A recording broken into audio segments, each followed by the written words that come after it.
Most people don't realize or know this about me. I did not get into medical school on my first try, and I'm so happy I didn't. It led to additional grit and perseverance. It's the universe testing me for how bad I wanted it. It also made me get closer to my father. Believe it or not, he called every medical school in the United States, made a spreadsheet, and said, how many do you take out of state? How many do you take from Arizona? How many do you take from the West Coast? And he narrowed down a list of schools, about 20. I walked into my Cleveland Clinic interview with zero expectations, didn't know anything about Cleveland, walked out saying, wow, that is the best place I've ever seen in my life. I have no chance. They only take 30 students a year, thousands of applications. Oh, well, at least I tried. And a couple months later, I got a call from the dean. We would like to take you off I was on the wait list. So again, I didn't expect much, but said, we'd like to take you off the wait list. And I said, yes, ma'am. Let me know when. Hi, I'm Patrick Parker, and you're listening to the Becoming Who You Truly Are podcast, a show that helps us all live more authentic lives. This week, I'm joined by Hardeep Phull, who wears many hats as a cancer doctor, girl dad, and husband. We're going to talk about his journey through the noble profession of being a cancer doctor, as well as what I learned when my mentor passed away a few years ago from cancer. We'll also talk about my career transformations and lessons you pick up along the way when he asks me a bit about my organ playing days. After all, he listens to the Interstellar movie soundtrack almost every day. I'm sure that by the end of this hour, we're all going to be inspired to remember that we're all on a journey, whether we're a cancer doctor, a cancer patient, a YouTube blogger, or a gas station attendant. And all of those journeys are to be equally celebrated as we walk down together the individual path to becoming who we truly are. Hey, Hey, Hardeep, Patrick. how are you? Good. No, thanks for having me on here. Pleasure to reconnect with you after so many years. Well, thanks. And you just mentioned that it's good to talk after all these years. So why don't we tell people how we met? We met at a medical school party, I think in 2009, with my wife, Evelyn. It was at my colleague's house. You were there with another roommate, I think, who was a med student with me. And we just hit it off. I think we just had such a wonderful time. You see how journeys connect each other? We connected so long ago, and we held that bond and lasted all these years, even without seeing each other. Yeah. And you were at the Cleveland Clinic at the time, and I felt very cool that night. I felt like, oh, I'm part of Grey's Anatomy, or I'm part of House. Uh, so I was just a lowly classical musician around all of these brilliant doctors, and I felt very much a part of the cool kids club. I was hoping you would realize that the highly whatever doctors don't really act like that. I mean, we were a pretty goofy bunch, and we were just having fun. And to us, we're more inspired by someone who could play a complex instrument like the organ.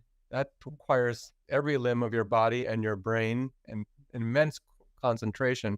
Could argue that's like being a surgeon. So I was just in awe of you that you do that. Mutual admiration societies are always good. So, Hardeep, there's a lot I don't know about you because we talked one evening 15 years ago, and then we've kept in touch online over the years, and now we're here together again. But I actually don't know so much about like your life before your days in Cleveland. So why don't you tell us a little bit about your background and how you grew up and how you ended up becoming a cancer doctor? Well, sure. I mean, if you want to go to the very beginning, I was born in India and came to the US with my parents at age 5, came directly to Tucson, Arizona, where my dad worked for IBM, which back in the day was like Google. I mean, it was like with my dad working there, I felt like he was a movie star. I felt like that was the best company ever. I wanted to be an engineer growing up. I loved computers. I loved going with my dad to work. They would have these amazing career days and work fairs and amazing events for employees. I remember thinking, I'm working for IBM for the rest of my life. This is the best company ever. And it still is a great company. Of course, a lot has happened in technology since then, including Apple and other, non-PC companies. But that was my growing up, Tucson, Arizona, really hot sun, playing basketball and tennis, very sporty growing up, but also very academic. And if you ask me how medicine came in the mix, I would say my mom in junior high decided to go back to school. She was a boarding school teacher in India at a very prestigious women's prep academy, so a very, very highly regarded profession. She couldn't find it to do that in the United States. She didn't have the same passion, so she went back to nursing school, and she decided medicine was for her. And I remember going with her to her rotations and rounding at the hospital, even spending entire summer um, volunteering at hospitals while she was working. And that then became my passion. I thought, wow, this is so awesome, getting to help people every day, and rounding on people, rounding on patients. Um, I just thought it was the coolest thing ever. So then became a different journey of me prepping for med school. Literally, I'm entering high school and I'm prepping for med school. A silly, going back in a retrospectively, a silly thing to be worrying about that early. But, I was very academic and I planned it out in such a sense. But, plans happen that don't fall into what you expect. And I remember I was trying to get into med school quickly and get into pre-med school, kind of like an accelerated program where you don't go to college, you go pretty much straight in. And I was already had it all charted out, my life charted out. And, by 26, I'd be out and working and saving lives. And that's a wonderful dream. And it could have happened. And I'm so glad it didn't. As much experience as I had, I was immature, I feel, and I still needed to experience so much more. And so I went to a traditional route, which is, 99% of what most doctors do, the traditional route, going to university. And then, I took a few years off, in fact, which I didn't expect, due to research, due to relationships, and opportunity. And that led to me getting my pilot's license in those years where I wasn't a student, I wasn't a med student or an undergrad, but I was making a decent enough salary where I could save money, live on the cheap, and basically save up for flight hours. And I remember I would just be taking lessons and flying and getting my pilot's license. And that's all I breathed and dreamed for about a year. And finally I got my pilot's license. And then basically everything after that, aviation became a part of me. And every analogy, every med school interview, that's all I talked about. And it made me unique in a way. Not many med students talk about that. And then, of course, that led me to med school where I met you. And, even that was a blessing in disguise. Most people don't realize or know this about me. I did not get into medical school on my first try. And I'm so happy I didn't. It led to additional grit and perseverance. It's the universe testing me for how bad I wanted it. It also made me get closer to my father. My father's an engineer. And he said, let me see where you applied to. And he saw on there, Harvard, Yale, Stanford, University of California, and Arizona. And he said, you've got no backup schools. You're putting all your eggs in one basket. This is an engineering equation. You've got to play the odds. You got to look at statistics. And this was the age of where the internet was, there, but people didn't publish admission rates online. Like we took this many out of state, this percentage Asian, this percentage Caucasian, etc., this percentage male or female. So to my dad's credit, and believe it or not, he called every medical school in the United States, made a spreadsheet, and said, how many do you take out of state? How many do you take from Arizona? How many do you take from the West Coast? And he narrowed down a list of schools, about 20. And there were some prestigious places on there. And I applied to every one of them, and I got into probably 7 the second time around, based on statistics, but also, based on experience. Once you start applying to that many, getting confidence, getting into several, then it becomes I'm not trying to prove myself. I'm trying to learn more. I'm trying to visit different areas of the country, learn from my interviewers and the people on the interview trail, meeting them, getting to know them. That it became an experience now. So now there was zero pressure.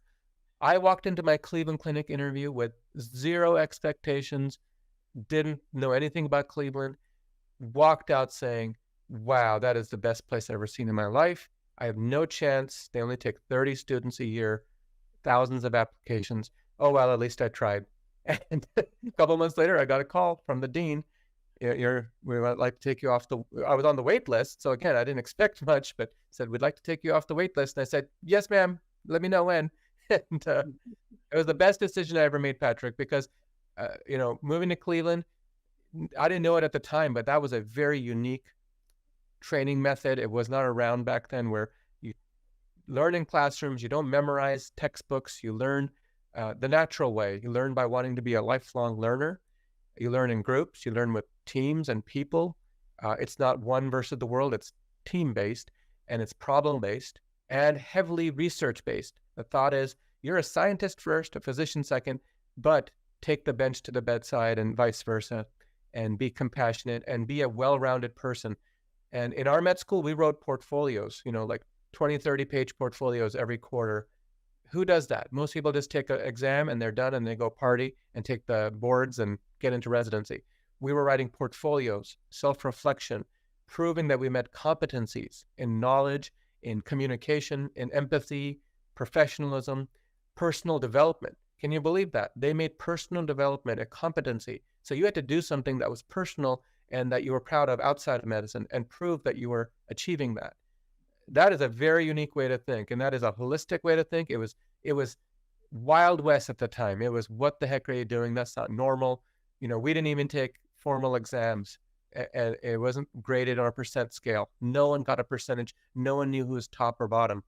And so, very unique way of training. And back then, I absolutely hated it at times, because you want structure. You want to be spoon-fed. You want to be told what to do, what kind of doctor to become, what the field demands of you. And they basically said to you, no, if you do that, you're static. What you learn today is invalid tomorrow. And as a cancer doctor today, Patrick, oh my God, that is so true. If I learned only one thing a year ago and just pretended that's all I'm learning the rest of my life, I'm basically out of date within weeks. So it's like you need to upgrade, updates. And you have to know, if you have to know how to learn, you have to want to learn and have pleasure doing it, because it's on behalf of patients. The other great thing about Cleveland Clinic is it became free, tuition free, because of the endowments and other things. So looking back, I mean, the best financial decision I ever made in my life, the best well-rounded decision to invest in myself and learn about me and become the right person I wanted to be, and to reinvent myself over time. And lastly, we talked about this before, I met my wife halfway through med school, not in Cleveland, but in the Bay Area, because I went away for a research rotation at Stanford. No med school does that, where they force you to go do research for a year and devote your time to it. I met my wife that year. We got married. I brought her back to Cleveland. And what a great experience for her, going to the East, Midwest. She's never seen snow before. And what a great experience for me, obviously meeting a life partner. So I always tell people today, I say I had to go to Cleveland to meet my wife in the Bay Area. I would have never met her if I went to the Bay Area. I had to go to Cleveland to make that happen. And of course, when we met you, that was all said and done. But that was only the start of my journey, to be honest. I thought I wanted to be a surgeon, and later in med school, especially with my wife's encouragement, I realized I'm more of a medicine doctor. And so then became the long trek, finding a residency that supported me. And I went to San Diego for one, where I became a physician scientist, but also had time to think, what do I want to be?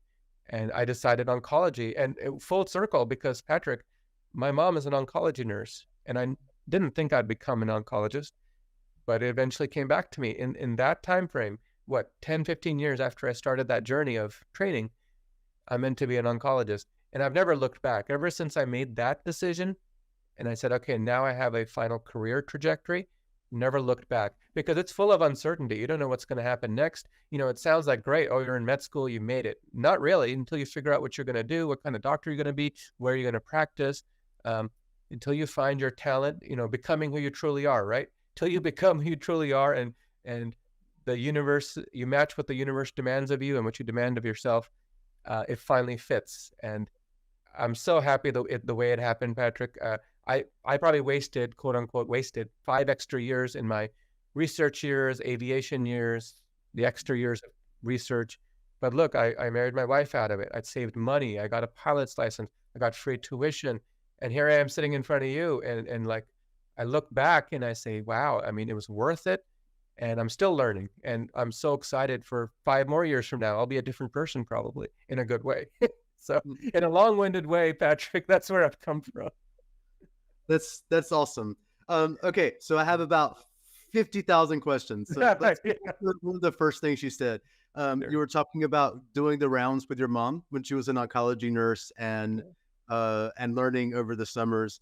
And you were talking about how that inspired you to be a doctor. Was there any one specific moment? Did you have like a burning bush experience in those rounds where you're like, okay, this is what I want to do with my life? I liked it. To be quite honest, I was a volunteer at the VA. I sat in a room doing basically transport duties where you would sit in a room with mostly elderly vets and retired folks who were volunteering their free time. And most of your time was spent with them, with other volunteers. There was a few young people as well. We had a lot of good times, but it was a lot of listening to other people speak and hearing their stories out, being patient, um, and going to different areas of the hospital. Sometimes it was just transporting something to another place, equipment from one place to the other. Or the exciting ones were when you transported a patient and you got to push their wheelchair from one floor to the other, and you thought, wow, I have so much power, I'm doing this. Or a blood sample. Oh my gosh, I'm running this blood sample down. If I didn't do this, patient would never get a proper, blood test. I'm so lucky to be running this life-saving sample down to the laboratory. But it was exciting. I got to learn every area of the hospital, where it was. At a point, it became to be like they trusted me. Like, where that extra wing of the hospital is. No one wants to go there, but you remember where it is. And I said, yes, I'll take that one. I'll take the hardest one. Give it to me. And I would just, you're supposed to go in order. And, when they come in, these tasks and, the volunteer coordinator says, okay, who's next? But they would give me the hard ones and they would let me explore. And to be honest, it's not like anything patient oriented. It wasn't a cancer patient. It wasn't a specific thing I did physician wise or medical wise. It was the excitement of being in a hospital, belonging, being comfortable in my skin there, and realizing here is a structure and a system I can thrive in. It may take a long time. I don't know what the heck I'm doing, but I'll get there. So I guess the hospital is where you found your tribe. So, In a way, yes. I mean, to be honest, a lot of it also was getting experience and realizing I needed a certain number of hours and volunteer work. And, in the summers, I could play sports, which I still did. But, I needed a way to spend the summer as well. And to me, it became like, even though I wasn't paid, purely volunteer, it almost became like um, I don't want to say I was tallying it up or as a challenge, but it felt like I need to go to work today. I have to go. They're relying on me. If I don't show up, who's going to walk those samples to that other wing of the hospital where some of the elderly volunteers cannot possibly reach or walk to? What a burden it would be today if I didn't show up. And so I remember waking up like 6 a.m. on summer weekdays. Most people are sleeping until noon, right, Patrick? And going to the VA hospital Monday to Friday the entire summer. It became a pride thing that I'm doing something great. They need me. I need them. But there was no burning bush. Oh, this day I saw this patient die or live and I saved them. It was more of a, what a fantastic duty. And let's not forget our veterans, Patrick. I mean, this country is great. And to see war veterans going through disease and seeing what they've been through and see how resilient they are, a very resilient bunch, to be honest. In all the VAs I've ever trained in or worked at, the veterans, cancer or not, or any disease or not, they're going to make it through. They're salty and gritty. They'll make it through. They have wonderful stories and wisdom to share with you if you listen. So really, listening and being open to knowledge, it was the biggest thing I learned. Being silent and absorbing it is what I learned. the second question I had about your progression through the ranks of medicine to where you are now is when you talked about how you had this plan, you had this very specific roadmap to becoming a doctor by 24, I think you said. Well, if you did a pre-med program at 18 and got through the accelerated program through 6 years, you'd be done at 24, then residency 26, 27. I thought, wow, what a great thing. I'd be done in my mid-20s. Yeah. So you had this very ambitious plan to just go get it, and that plan Yep. didn't work out, and then you even didn't get into the medical schools that you wanted to. And I had some similar sort of ideas and expectations for what my path in my 20s should be, and then Yeah. reality hit. And for me, it took me a very long time to get over some resentments and anger of life not handing me out the red carpet. of So course. I'm just curious, did you have any of that? And if so, how did you deal with that? Because I think often people can get stuck when things don't go their way, either giving up or being very angry, and not Absolutely. appreciating what they do end up getting. Absolutely. No, I went through all of that, a resentment. How could you not take me? And I'm worthy. And what you realize, Patrick, on the other end, when I was on admission committees and doing the interviews, now it's full circle. I'm on the other end evaluating candidates. All of them are mostly good. All of them are mostly good people.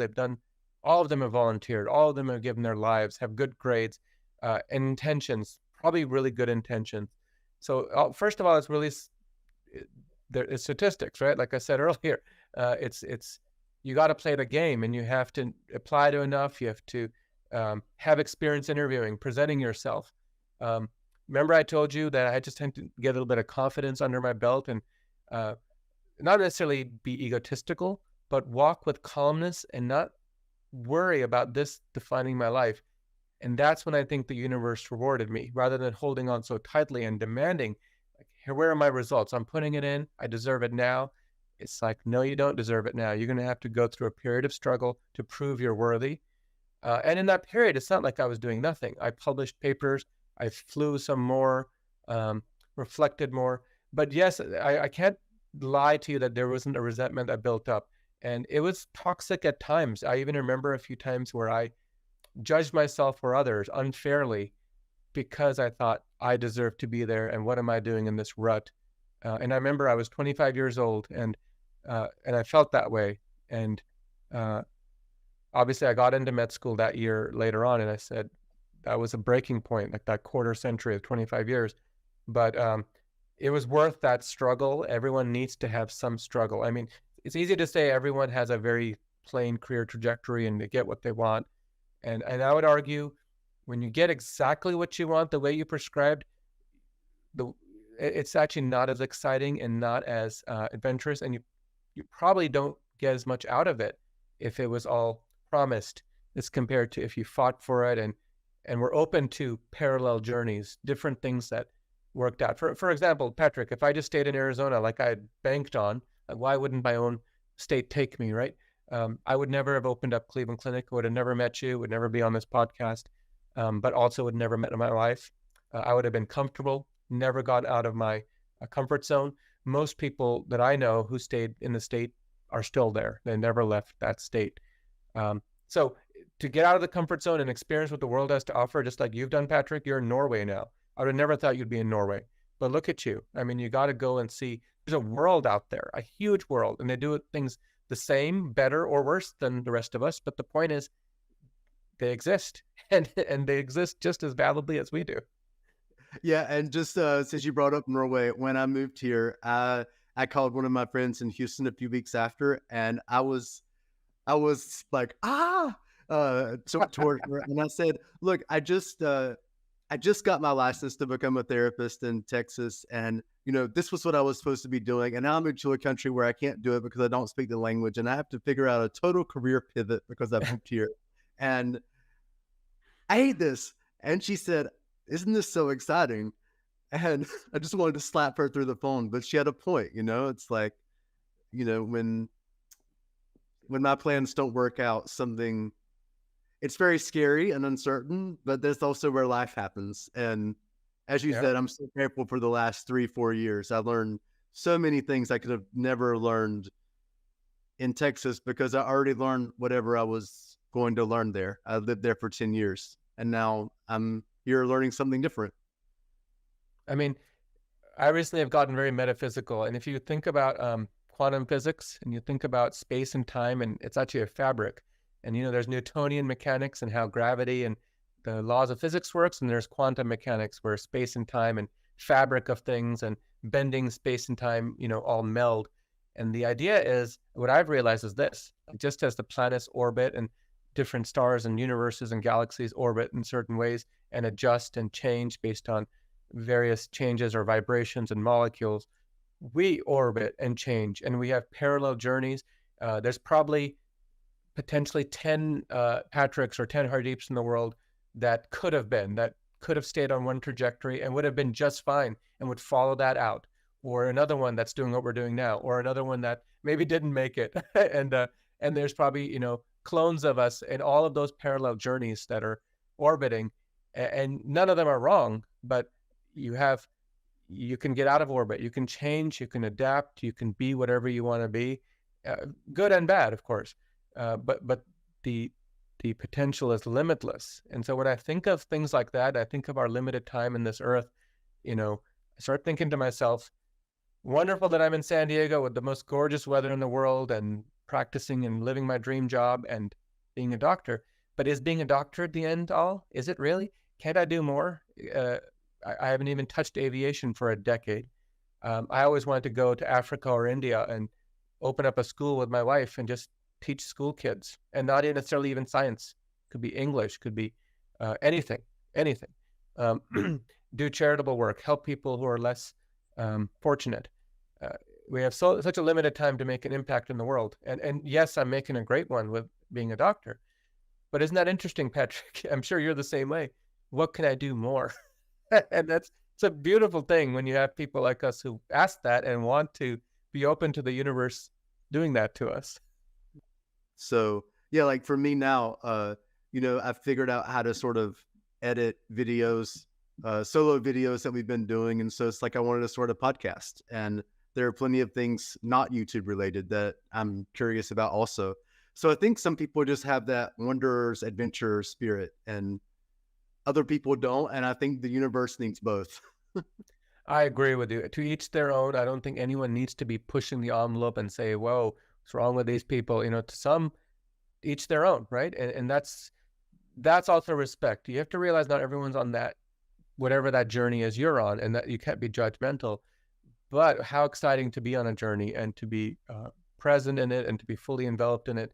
I'm just so blessed when I think of that. And it's easy to think full circle, looking back, hindsight, looking in the mirror. I didn't expect this day to happen. To be honest with you, there's so many times I didn't think I'd make it as a physician or make it to this level, to be wanting to explore beyond boundaries, right? In aviation, when I used to fly planes, I would look down and see boundaries. You see all the fields and the demarcations with streets and roads and highways, and you realize we're all just fragmented. And you fly over your hometown. Let's say I live in a relatively small town, and I realized that's it. That's not that big. I can fly across this in 3 or 4 minutes. I drive 30 minutes across it. And at one point, that's all I dreamt of. That's all I wanted. So it is refreshing to look beyond that. You don't always have to, but it's just such a privilege to be able to get that opportunity. And I say this all the time. I think I even wrote this on my LinkedIn profile. To whom much is given, much is expected. So not everyone is in that boat necessarily, but you and I, Patrick, we both had opportunities that are outstanding and life-defining. We owe it to the world to give back whatever that is, that talent, that time, that opportunity, and open it up for others. Well, let's talk about one of those opportunities in your life. What was the moment or the defining moment where you realized, okay, I'm going to be a cancer doctor? Sure. I mean, remember, I was going into internal medicine, which is a big career change for me. I didn't know I wanted that or not. I knew I didn't necessarily want to be a surgeon. That's what I wanted to be when you first met me. And there's nothing wrong with that. In a parallel universe somewhere, I am a surgeon and I'm doing great. But I said again to myself, my skills, my talents, where do they lie? And one of the reasons I thought about this, and this is interesting, it's financial. When you think about what my school did for me to pay my tuition, why did they do that? Why was an endowment made it was actually made by the Cleveland Browns owner, Norma Lerner, and her family. Hundreds of millions of dollars they put into Cleveland Clinic. What an amazing investment. Because what they created were people like me who suddenly thought to themselves, okay, well, if money is not an object, not to say that you can't make money as any physician. I'm not saying that was what was defining me, but when you take that off your plate, you've heard of Maslow's hierarchy of needs, the famous psychologist. When you start taking out those basic things, food, hunger, thirst, money, debt, whatever it is, you start thinking in a more enlightened fashion, and you start thinking to yourself, what am I useful for? What does the universe demand of me? What does life want from me? Instead of, I'm going to do this. Yep, that's just what I'm going to do. I'm going to pay off my debt and then a mortgage, and then I'll die. Just to give context, for the listeners, to explain what you're talking about? Isn't it like the average debt that people leave medical school? It's like $1 million, right? Not a million. I think when I left, it was probably 150 to 200. I think it's getting to 350. I mean, if you think about tuition being 60 to 70, plus room and board being 20, plus all the years of undergraduate, I went to a state school where I got paid to go there, scholarship, and got paid on top of it. So I made money going to school. But if you go to a, Ivy League or even a private liberal arts college and you pay 40 to 50 undergrad for 4 years, and that's gaining interest, and then another 40 to 50 to 60 4 years of med school, that's gaining interest. Plus, you're living the entire time or working to pay some of that off. You're looking at hundreds, 300, 400. I don't think it's hit a million, but 400 with interest of 6 to 7% is a mortgage. So you're already, I do a lot of financial podcasts and I talk about how physicians are just starting in the hole, and it takes 20 years to, catch up to your other colleagues who started a job at 22 sometimes. But physicians also make bad decisions because of being in the hole, and they think they ought to get stuff sooner. The delayed gratification that got us there stops, and we say we owe it to ourselves to buy this or that, or stop, investing in ourselves or assets. And I get it. After a point, it's like, shoot, when can I start living and getting a real paycheck? But yes, to tell you the truth, it's about 400,000 at this point. Okay, so getting back to you were talking about what can I do since money's not such a dire thing with all these loans? Right. And so I picked yet another research track with internal medicine. That's not a common thing, by the way, for physicians to do, to say, I'm going to do a research-oriented track. First of all, that doesn't pay well. That's full of uncertainty. Research is exciting, but it's also full of the publish and perish mentality, the writing grants, the proving yourself over and over, the long hours spent outside of clinical care. And that's all well and good. You need that done to advance science. But I'm glad I did that because I gave me time to, again, reflect and ruminate and think about what in internal medicine excites me. And it was always GI, which is gastroenterology, and oncology. I was just excited by those topics. But it was really just working in oncology, seeing those patients, realizing my gift was taking care of patients. To be honest, the very first ones were the ones who were dying in the hospital, and it was all I was doing was giving a loving hand. I still remember a patient we had in the hospital who literally was on her last legs and was on hospice, which means she knew the end was coming and she had given up all treatment. And she called 911, hours before she was about to die because she wanted to be in the hospital nearest the team and the nurses that took care of her. And I still remember that day. It was around 6 o'clock. I was probably headed to go home that day. And the nurse station called me and said, Dr. Phull, can you come up here? This patient's here. She's calling for you. And I said, calling for me? I'm just just think about this. I'm a student doctor in a sense. I'm just a trainee, an intern, not a full attending, not fully minted. I'm just a trainee. I may be gone tomorrow to another institution. And she's thinking of me because we spent so much time bonding over the experience. And that was I've never been in that situation where I'm with the family. There's a couple nurses, there's me. The oncologist of record is nowhere to be seen. They've already gone home for the day. I'm the one who's asked to be there. And I'm sitting there holding her hand and watching her die. And she's not conscious at this point. So she doesn't even know I'm there. I could have said, I'm busy, I can't be there. Here I am holding her hand. She's unconscious, doesn't know I'm there. Her family knows I'm there, and they're very thankful. The nurses are very thankful. Experiences like that touch your life in a way that nothing else does. And it's not just like, oh, I got to witness the human body and the spirit and the spirituality of that experience, but it's also the science and what could we have done better. And I'm skilled at this. I'm good at having empathy and compassion. I can handle stress, can handle life and death, because that's a big deal to be able to say, we're sorry, you're not going to make it. I did my best. I'm sorry, but that's what's happening. It takes a special person, I think, to own up to that, but also to not be burned out by that, to celebrate that, if I may use that word, to celebrate death, to say, the end has happened as it was meant to. I'm so glad I was on your journey. I'm so glad you picked me to be your physician to guide you through this. Not every journey ends like that, Patrick, but what an amazing experience when it does, when we have that together, that powerful experience. I'm part of their lives forever and they're part of mine forever. I only found that gratification in oncology. I can't think of many other places besides, let's say, hospice doctors, where you find that level of satisfaction and then that level of challenge. Not only am I going to hold their hand on the day of death, I'm going to go back the next day and make sure that death never happens again. As I mentioned at the top of the episode, I had a very, very close mentor and friend who died of cancer in 2020. There's so many things that I learned from her death. She was the first person that I was ever really, really close to that passed away, where I was like, oh, this is like life changing. So I just started reading everything about death. And one thing I learned was that most people don't get a good death. So when you were talking and you were speaking about trying to be there for people, it made me very emotional, because that idea really hit home to me when I read that like most people don't get to die well, in peace, in comfort, feeling like everything is resolved. So I guess you've been around a lot of death in your career. And is there things that you've learned, or there life lessons from being around the dying and their families that you can share with us? Sure, and it's easy for me to share and observe and make observations, and it's very hard for me to live those same things, because it's very easy to observe and say, "Oh, why don't you just do this? Live your life every day like it's your last. Love the ones around you. Be present. Don't waste time. Don't waste time worrying about stress and work and getting tasks done. It doesn't really matter in the end. Don't worry about money. Don't worry about uh, you know, spend time being compassionate and kind. Let your wealth be what you give to the world, not what you take." These are easy, like you can almost say cliche statements, and they always end up true.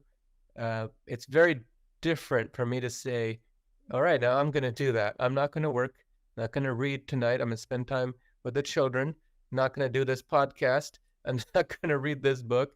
And it's not like I'm saying I'm lazy. I can't do it, but it's a commitment, and it's a obligation, in a sense, that you have to remember that you can accomplish everything. You could be a star, you could be on TV, you could save a million lives. You're not there for your own loved ones at home. You're, believe it or not, you're helping strangers more than you help yourself or your own family. So that's the biggest burden I have, Patrick, is realizing that all of this comes at a cost. And I tell my kids this every day, and yet I don't live this. And that's the fact that you can buy a clock with money, but you cannot buy back time. And even though I'm young, I feel energetic, and I have hopefully many more years. I feel like I've wasted a lot of time.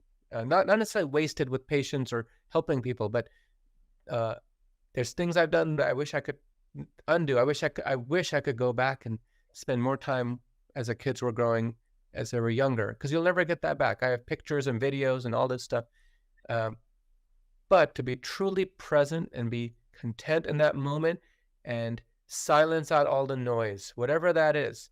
And again, that noise is not necessarily bad, Patrick. It's growth. It's learning, reading, being on podcasts with you, connecting with friends, watching football games, a lot of good things. But realizing when to step back and just almost do nothing. Be present, let your presence be felt, and let the universe and the people around you rejuvenate you. So easily said, hard to do in my experience. I don't know if you're the same way. Yes, correct. Well, I haven't really talked about this on YouTube, but I'm trying to learn Norwegian. So a day or two a week, I go to a daycare, actually, because it's one of the few jobs that I can do here, like in speaking Norwegian well enough. So I'm learning language by working with 3-year-olds, and I feel some of that as well. Like that being there reminds me of like how not present I am in some other parts of my life. And also, as you said, like if I try to describe it, it would probably sound really cliche, but it's a very experiential thing. And I never thought that I would work at a daycare, much less that I would tell other people about it, as in like, oh, I'm way too important to do that or something, which is ridiculous. But it's actually a huge growth opportunity for me as a person to realize like these kids are enjoying life much more than I am, and how do I get back to that? Right. The other thing I learned, to be more concrete with you rather than abstract, you said, what do you learn from death every day and doing this? And not, by the way, I don't see death every day. These are rare. To be honest, we're getting so good at cancer care. It's not just dead and dying. A lot of it's chronic management, chronic disease, or minor abnormalities, which you can treat and cure or keep at bay for decades. So we're in a great era of oncology. But you asked what else I learned from these experiences. Some of the most spiritual patients who are at peace with their lives. And you mentioned earlier how sad you felt that some people don't get to die well. Well, some people live well knowing that they're going to die well. In other words, they expect death. And some of the most spiritual people I met have been the ones who've impacted me the most. And it's not the religion they taught me, but I still remember this patient quote from someone who was about to die, not soon, but in the next few months. They knew their treatment was not working, and rather than saying, I'm going to go to heaven, I'm going to meet my wife, which is cliche and true, and it's a wonderful hope. But what they said was, you can't leave this world alive, can you? In a very positive, smiling sort of demeanor. And what they were saying by that is, look, just like life has a beginning, it has an end, and it's a beautiful journey. If it didn't have an end, it wouldn't be as meaningful. Your mistakes wouldn't matter. They'd be obliterated or not they would be forgotten, hidden in time if it was infinite. The short period of time we have makes it precious. But also, you can't end life without leaving the earth. You can't leave the earth without dying. And at some point, that's the natural course. And just as birth is celebrated, and that comes kind of unexpected in a way. I mean, of course, yes, from the time of conception to pregnancy, and it's 9 months, but I'm just talking about existential, philosophical birth. What a soul coming into the being is arbitrary, happens whenever it happens, and it's unexpected.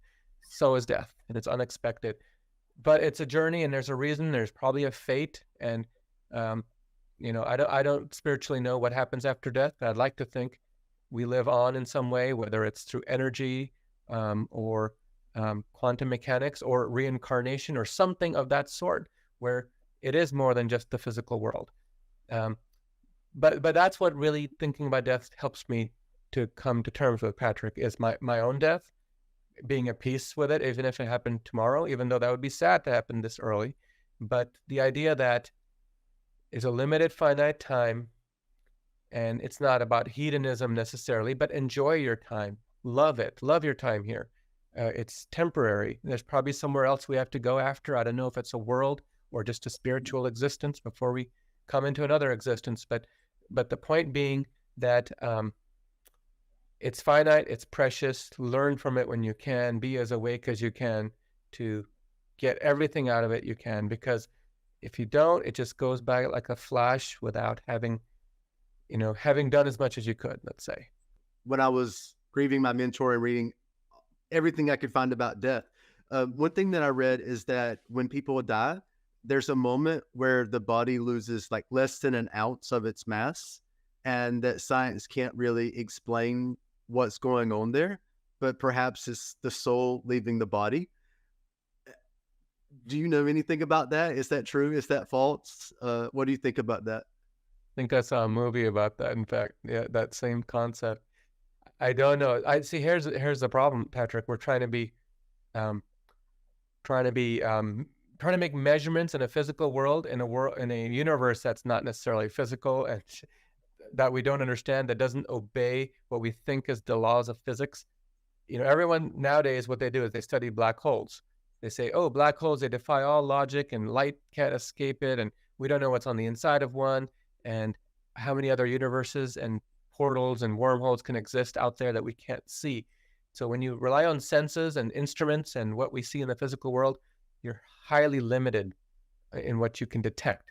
So the idea of detecting whatever it is, a wave, a lab abnormality, an ounce, to measure a soul, it's very difficult. People who come back from near-death experiences, they recall these sorts of things, going to the light and looking over their body. And there's probably some truth to that. But objectively, how do you measure that?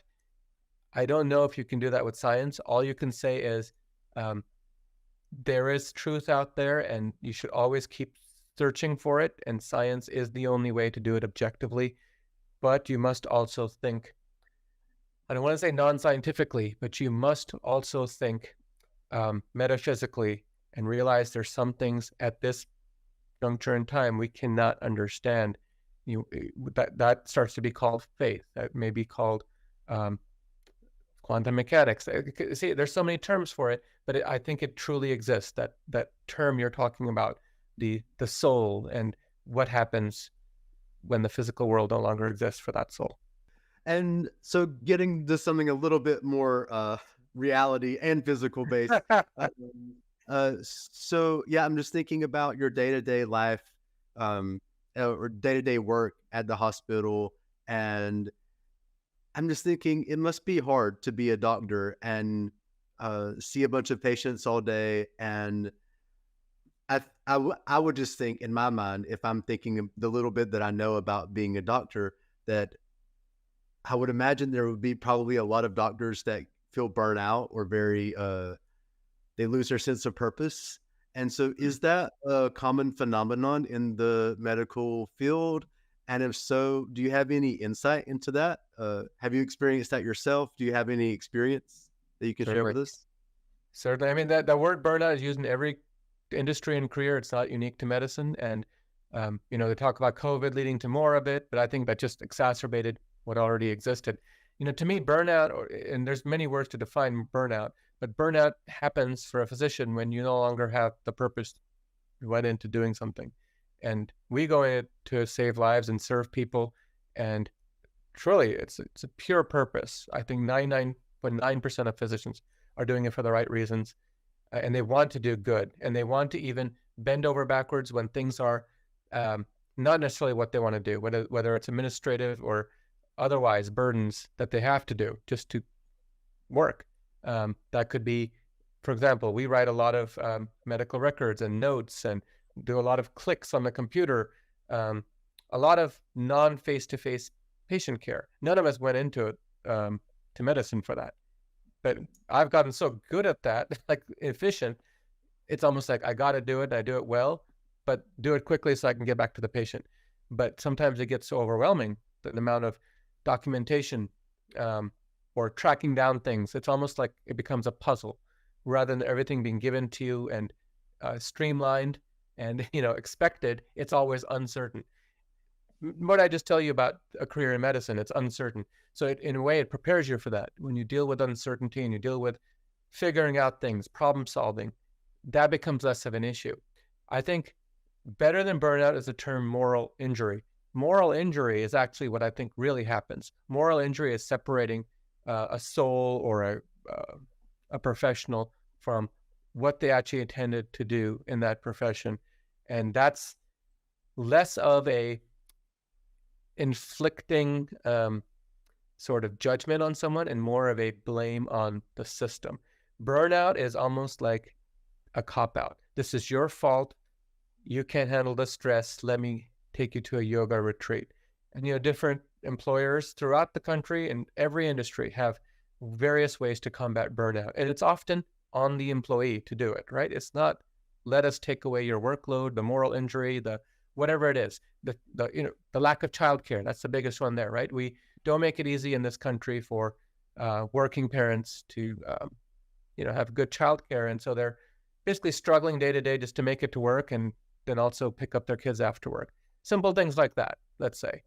And there's many, I call it contrived wellness. There's a lot of ways to do contrived wellness. It's almost like the analogy, you got a lemon, you make some lemonade. I've actually, Patrick, had a water bottle given to me with powdered lemon juice and a note inside the water bottle that said, we know you're burned out, but when life gives you lemons, just make some lemonade. And I'm like, that was almost like a slap in the face. And I know the people who gave it, and they actually meant well. And I didn't, when I had empathy for those folks, I said, wow, that's really nice of them. They sent this to 1,000 doctors. It probably cost them thousands of dollars to send these water bottles. But geez, what a slap in the face when you're having a rough day to say make lemonade. Isn't that interesting? It's almost like I had to have the empathy, feeling bad for the wellness people who are trying to make my life better. But there's no perfect way to fix this situation. I mean, you have to realign doctors to what they went into medicine for, and that's really taking control of medicine, which doctors are poor at. They're not good at necessarily going to Congress and making rule changes and changing how billing is done, how documentation is done, how just patient care is done. And instead of having third parties, insurance companies calling the rules, the ones with the deep pockets that say, give the power to the physicians, not because they want power. Inherently, they don't necessarily want money or power, but by asking the content experts, the ones who do it every day, the ones who sacrifice their lives, tremendous opportunity cost and delayed gratification, those are the people you want making those decisions, who will make the right one 99% of the time. You always have your bad eggs, but to be quite honest, most physicians are in it to help people. So you just have to align to that initial purpose and calling for physicians. Right now, I'm not burned out at all. I'm doing a podcast on a Friday night. I love this. I would not want to be anywhere else in the world. I'm lucky, Patrick. I'm lucky that I have that purpose and that connection to other people, and the ability and the energy, and to be rejuvenated. Like, I get rejuvenated by work. If I didn't go to work, I'd be miserable, Patrick. I'd be a miserable person if I sat at home and was present, like I just lectured you on. Be present. Be with your kids and family. I would be miserable if I did that 24/7. I need to go to work. I love work. I rejuvenate myself. But you need to be rejuvenated from work to some extent and have purpose. And that's the key. Well, Carl Jung, who's kind of my hero, and he's the guy that I got this quote from, "The privilege of a lifetime is to become who you truly are," that inspired all of my YouTube content up to this point. He said that if you're not sure what to do, go forward, move. So, Like, yeah, so I don't know if we're supposed to sit in an ashram and just be mindful. I think that's part of life. And then recently, you probably know more about this than I do, but just recently I was learning from a doctor friend of mine here in Norway that we have 4 different parts of the nervous system. And like, one is rest and digest.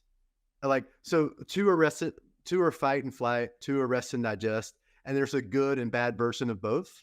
And so I guess it's possible to sit at home in a bad way and be present in a bad way, or in a good way. And it's also possible to be out in the world moving in a good way and in a bad way. And it's about finding the right way to move and the right way to rest. you said it perfectly. I think you should write a book on just that, or make an episode on just what you just said. What a powerful statement, right? You can be in a good and bad way at work and at home, and they're both equally good or bad. And it's just about balance, right? I think that's the bottom line, Patrick. It's like, it's a active process. It's not passive. Once you get into a passive it's just a routine. It's a habit, a bad habit, let's say, of just going to work, coming home, going to work, coming home. That's I think where you lead to some burnout and lose purpose. Not to say that doesn't exist. It's said, this is a cliche, and it's said a lot in movies and popular books, and also experience. Some of the happiest people I know, and some of the humblest people I know in my life, are not physicians. They could be doing jobs where they're, on an assembly line. They could be janitors. You mentioned gas station attendants earlier. You could argue, okay, they didn't go to school, some of them. Seems like a menial job. We start judging. We start using these terrible terms. We start saying, oh, AI can replace their job. Oh, that's not going to be sustainable long-term. Labor, we use the word labor. Blue collar. I mean, terrible judgmental statements. And yet, in my experience, Patrick, and I've had patients from all fields, those are the happiest people I've ever met, ever. They have a sense of purpose. They have the right sense, and it could just be menial. They go to work and they have a routine. They come home, they have a routine. But I don't know how they've achieved that balance, but they've achieved it. And they don't work just to work, even though their profession is laborious, you could say. You could say they actually have achy bones sometimes, or achy joints, unlike me, who sits in a chair all day mostly, but there's something with that gives them purpose as well.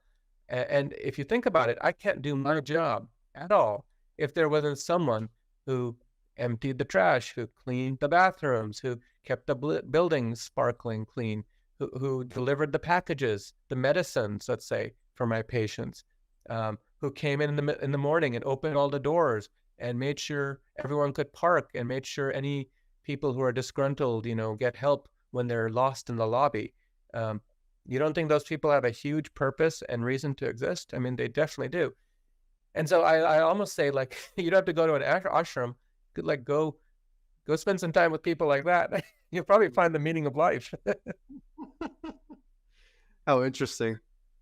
Um, so, okay, at this point, I have a couple of questions that at least at the beginning of this podcast, I'm going to ask every guest for a while and see if it stays inspiring or becomes monotonous. So we'll see. Right. So this is the Becoming Who You Truly Are section of the podcast. Oh, wow. Okay, are you ready? Yes. Okay, so tell me the 3 major turning points in your life story where you changed, you grew, you look back and you say, okay, those 3 moments in my life completely changed the trajectory of my life. Sure. I would say one is getting my pilot's license. It didn't make me a pilot like I necessarily wanted. Like, I didn't want to be a commercial pilot, but I wanted to fly a lot. But just that experience and what it taught me, huge experiences.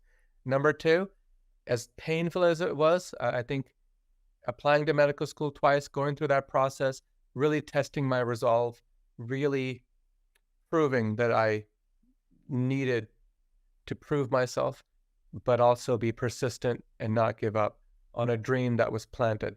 That's number 2. And number 3, it's got to be family. And I would say it's going to be a hard choice between children and wife, but without my wife, I wouldn't have children. So I would say the amazing timing, almost divine intervention, and how it happened and how I met my wife.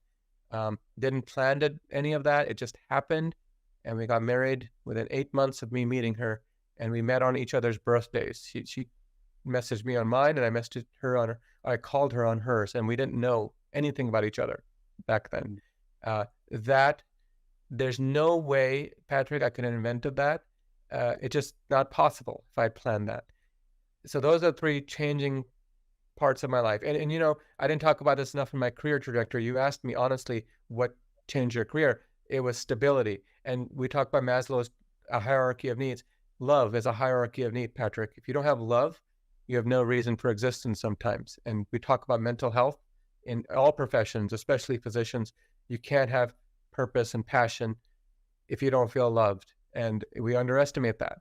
People, we see coworkers and employees all day long smiling. We assume they're happy. They may be going home and are very lonely. So having love in my life, Patrick, meant to me, finally, like, my soul is so full and overflowing that now I don't need to worry about that anymore. Okay, great. What's next? Why don't we focus on saving other lives? So you have to save your own life before you save that one. But those are the 3 most common. I hope that answered your question. Yeah, perfect. And it seems like you especially love being a dad to 2 girls. I know you put that you're girl dad on all your social media account. I absolutely do. I mean, like I said, I had my first one during intern year, and that's a terrible time to have kids. I was so busy, I was barely home. And my second one also in my first part of my training. But watching them grow and watching them become women and just being a part of their lives, it's something unprecedented. It's, again, something I could have never predicted, thought that I would want or like. I mean, everyone says have kids, it'd be wonderful. But actually going through it, it makes you a different person. To be quite honest with you, Patrick, until I had kids, everything about me was theoretical. I would become a doctor and do this. But when I had kids, it became concrete. I must provide for these 2 souls.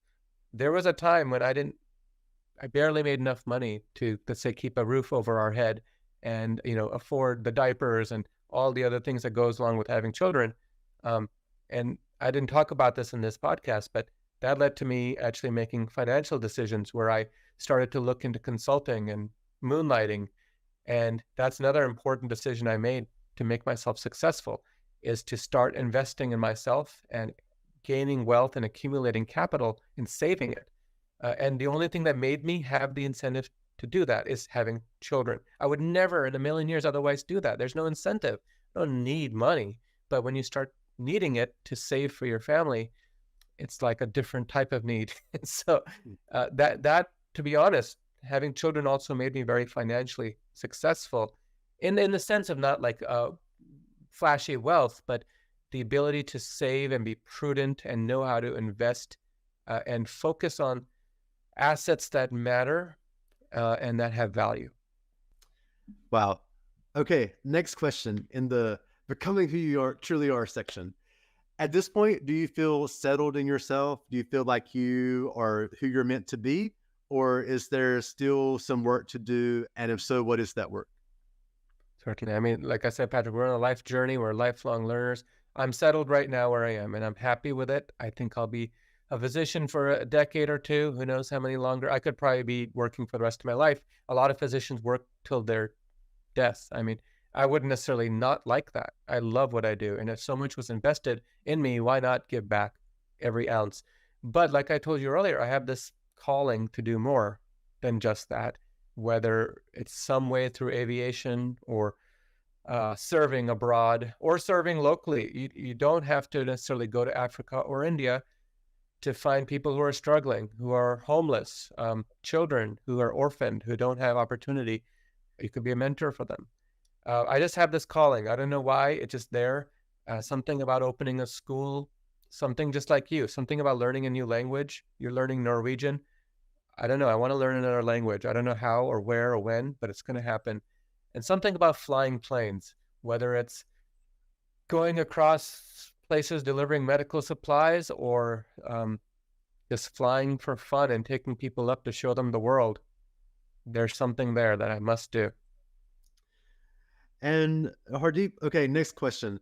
What are the things you do that make you feel most authentic, most connected to yourself and the world? What are the moments where you feel most alive in life? I would say the most authentic I feel is when I'm reflecting on what I'm doing, let's say writing or journaling, because I'm alone with my thoughts. And no, I can't lie to myself. Right? It's very easy to lie to others. I could make up something for a podcast or social media post, but when I'm reflecting on my own, whether it's meditating or journaling or something, and I'm just being honest with myself, I can't lie. And I think that's hard to do, but it's important. A mentor of mine gave me a book once for graduation, and in that book, he wrote, basically one of the most powerful quotes ever that I remember, and it's always risk being authentic. Always risk being authentic. And that's really hard to do in real life. I'll be quite honest. We have so many automatic, say, behaviors and responses, sarcasms and colloquialisms, whatever you want to call it, human behavior, where we aren't, let's say, authentic. We're just going through motions or doing it a certain way, being polite, whatever it is. And that's a good thing. You can't be in society just like saying what's on the top of your mind. That's very rude, right? And that's also judgmental.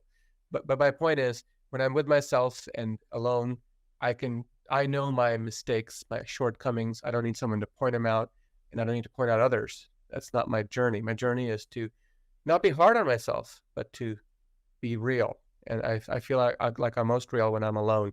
There's something special about being alone for me as well. And in Norway, actually, there's a very big premium on going out into the woods by yourself. I mean, that's what people do for fun here is they take 3 weeks off in the summer and go walking across the mountains by themselves, Wow. thinking about life and completely unplugged. I wish we went more into nature. I mean, there's so many health benefits from it. I wish I could tell you I did more of that. I mean, it's not even hard, Patrick. I mean, literally, if you have lunch hour, go out and walk and just walk and think. Longevity, people say the people who live the longest are not the ones on treadmills or gaining, bodybuilders gaining huge muscles, just the people who walk every day. And it's not just the exercise, it's the mental stimulation, the fresh air. You don't have to run a marathon necessarily to be healthy and to have good heart health. And so going out in nature, one of the most underestimated, healthiest things you can do for yourself. Okay, last question. Do you have any hacks for the listeners to help them become who they truly are? For example, any skills, any books, podcasts, etc. I mean, there's no life hacks, Patrick. I mean, I remember when I was in my younger days, I would read such let's just call them self-help books, hacks. The problem with that is there is no hack. That's someone's reflection on life. So what I'm saying is make your own life hack. reflect on what you did and mistakes or successes you had and say, this is what I learned and this is what I'm going to do next. And I think it's just a journey. And, to be honest, Patrick, I read your whole entire book. I absolutely loved it. And what I saw in there is becoming who you truly are from your perspective. I saw you becoming who you truly are. I couldn't write that book. I mean, I could. It would be my own stories. It would be nothing like yours. Yours are very vivid and amazing. So should we all write a book and that is who we are all becoming? Yes, you should, but you don't have to physically write it. You have to live it. And all those narratives and stories, dialogues that make us unique, they shape us into who we are, right? That's your hack. That's your checklist. That's what you should be doing, is making stories and narratives and making yourself unique, because there's only one you, right? There's no one else who experiences it exactly the same way. Yes, I love that.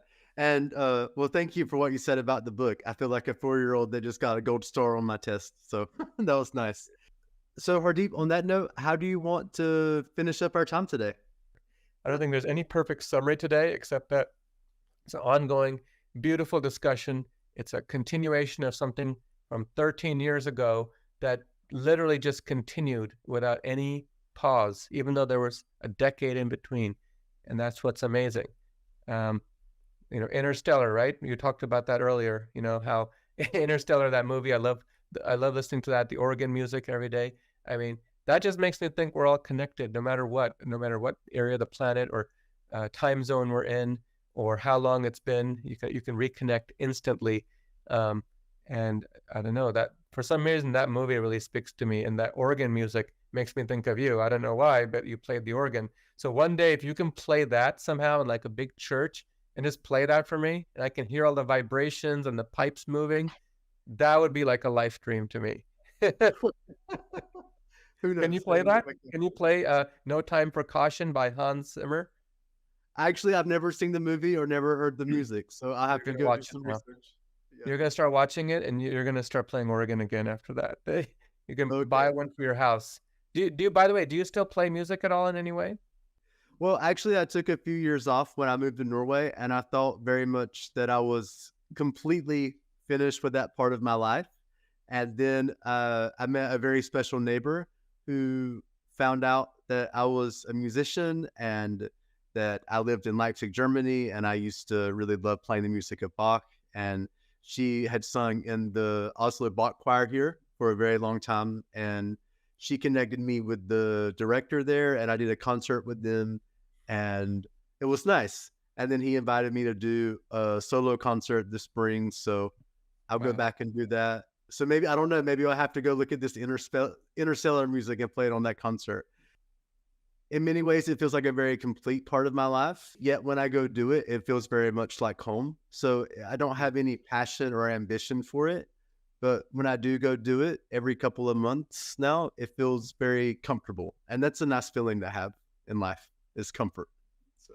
Absolutely. I mean, such an amazing skill, and to do it from just muscle memory and to just be in the moment where everything stops, the world stops. I've only experienced that a few times just in sports, but I was never a professional athlete by any means. But to see you like a professional musician who had a passion for it, I just imagine you just getting lost in it, and it just seems so beautiful. And I've always played music, but I've never been at that level to just get lost in it, because I make so many mistakes. But watch that movie Interstellar, or just the soundtrack to it. Watch the YouTube video on the guy playing the organs for that soundtrack. And I look at it in awe. And we talked about earlier that I said you were admiring doctors and surgeons, and I'm thinking to myself, no surgeon could play an organ with that level of precision. Absolutely not. With zero errors. Send me that link, and I'll put it in the description of this video so people can check it out, including myself. Hardeep, it was such a pleasure to talk with you, and thank you so much for doing a podcast, and I so appreciate your time. It's my pleasure, Patrick. We'll do it again sometime. That's it for this week's podcast. If you'd like to support the channel, you can go to patreon.com/PatrickAAParker. And while supplies last, I'll send you a free audible version of my book, Becoming Who You Truly Are, with your subscription. Thanks for watching and listening. And until the next podcast episode, I wish you nothing but the best on your life's journey to becoming all that you truly are.